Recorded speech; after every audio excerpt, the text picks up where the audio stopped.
I was very social, and talked to a lot of different people, and had a great sense of humor, and just making people laugh. Bringing people day up about, and but inside I was like literally dying.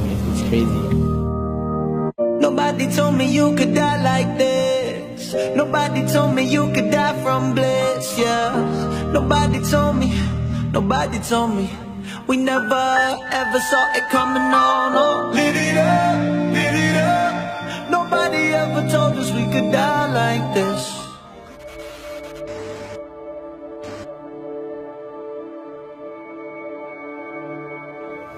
I grew up overweight my whole life, and that caused me to, fall into a lot of insecurities and different things of, self-esteem, low self-esteem, confidence.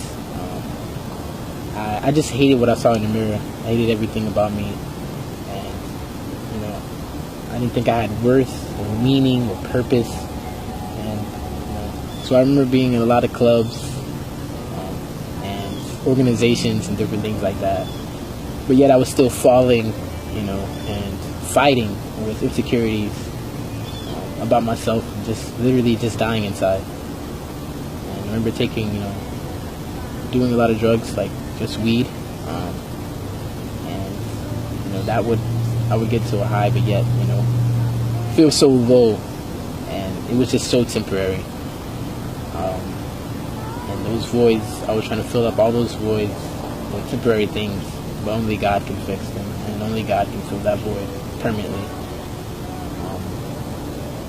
I remember, just making people laugh and stuff like that, and just, having a great day, and yet just going home, literally just crying. I was in deep depression, and I just hated what I saw about me, and I just hated everything about me. After high school, I was still eating unhealthy, and it was bad.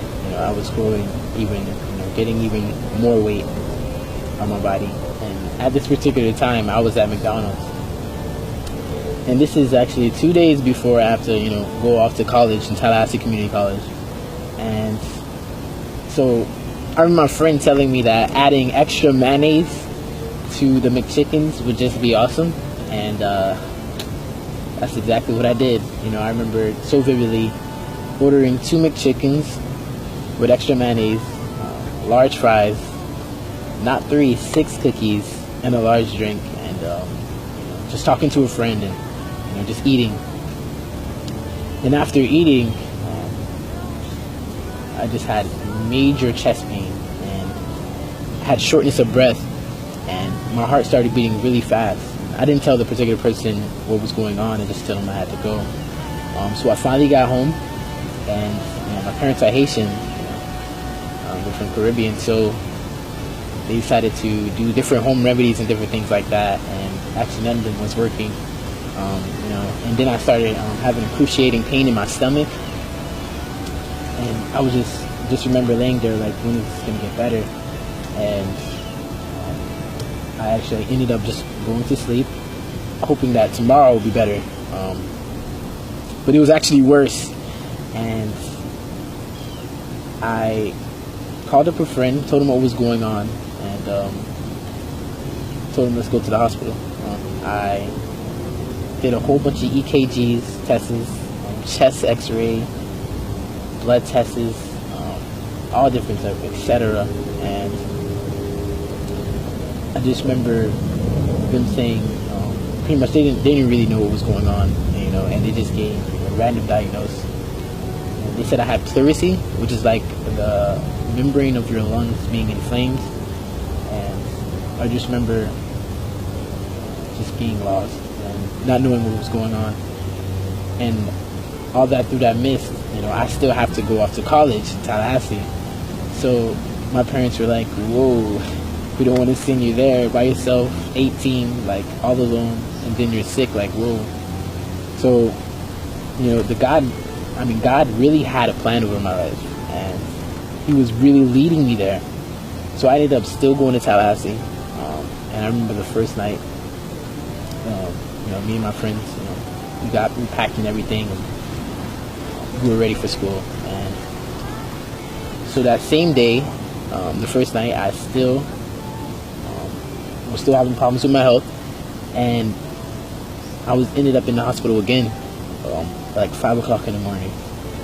And from there, I remember being in the hospital over 25 times. All through the whole semester of college, my first semester of college. And it was the worst times of my life. I felt so alone. I just remember going before my birthday, on my birthday, after my birthday, to the hospital, and it was just horrible. And I knew that my help wasn't going to come from this world, these doctors that's giving high doses of pain pills and ibuprofen. So I met Adler, and he was like, "So it's about to be your birthday." I was like, "Yeah. Do you know any turnout spots? Because I used to party a lot." And he was like, "Yeah, church." And I was like, "Okay, we're gonna turn up after, right?" And so he gave me his number, and I went up on my day, and I ended up not going to church. I ended up having a girl over, and that was that. But I knew that I needed help, and so I hit him up the following Sunday, and I was like, at like 6 a.m. I was like, "Yeah, I want to go to church with you." And so he was like, "Word, let's slide." And so he picked me up. So we went to this church. It's called Restoration Place, Tallahassee. And so I remember hearing the sermon from Pastor Leffert, and meeting these devoted. He introduced me to these devoted Christians, young, saved, loving Jesus Christians. And it was something I never saw before. It was something that I never, experienced or was around, environment, and it was just blew my mind to how much they loved me, and how much they were living for God. It was just like, whoa. I remember being in an environment where drugs, violence, and different things like that, and crime, and hanging out with those type of people, and but not doing it myself, but just affiliating with them, and seeing that young people my age looking like me, living for God. I was like, having real joy. I was like, wow, I want that. I want what they have. And I want that relationship with God. From there, I accepted Jesus Christ as my Lord and Savior. But, yeah, there's a but. I thought that I could be in the world and follow Jesus. That was not working out. I just wanted to, not give 50 anymore. I wanted to give 100 to God, because He gave me His best at my worst. And so on January 27, 2014, I decided to get baptized and just give my 100 to God. And I'm not saying that, thunderstorms came out, doves were flying, but I knew that He changed my heart, and I wasn't the same, and my desires changed. I decided to, follow Him committedly, and just give Him my life. So from there, it was crazy how He flipped my life. And from there, I ran into a video called Fat, Sick, and Nearly Dead on Netflix, and his name was Joe Cross. And I remember him juicing fruits and vegetables, and him being in sort of like the same condition I was in, and going to different doctors and stuff like that, and nothing was working for him. So he took matters in his own hand, and he started juicing fruits and vegetables. And I remember him, juicing for like 60 days, and his health improving. And I was like, whoa, maybe I can do this. So I bought a juicer myself, and I started juicing fruits and vegetables as well, and I started seeing improving with my health as well. Then I started changing what I ate as well, and that just added more of my health. Then I needed more help, so I found a doctor in Boca Raton. So that led me to move back to Fort Lauderdale, and this doctor, his name was Dr. Hedinal, Bruce Hedinal, and he did chiropractic work on my body, gave me natural supplements, and he was just aiding me through everything. And during that time, I actually lost 100 pounds in a matter of 7 months, and it was just awesome. From there, it was just like, whoa, like, God, you're real, and that it felt like him pulling me out of the storm,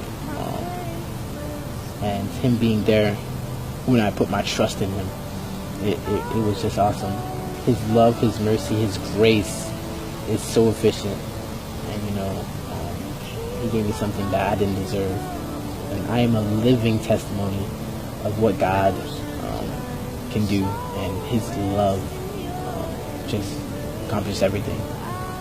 So I'm just here to just encourage, through this story, through this testimony, that Jesus has a miracle for you, that he's here for you, and that he has a plan for your life, even when you don't feel like he doesn't, and that you have purpose, you have meaning, he gives you identity, and that Jesus is real.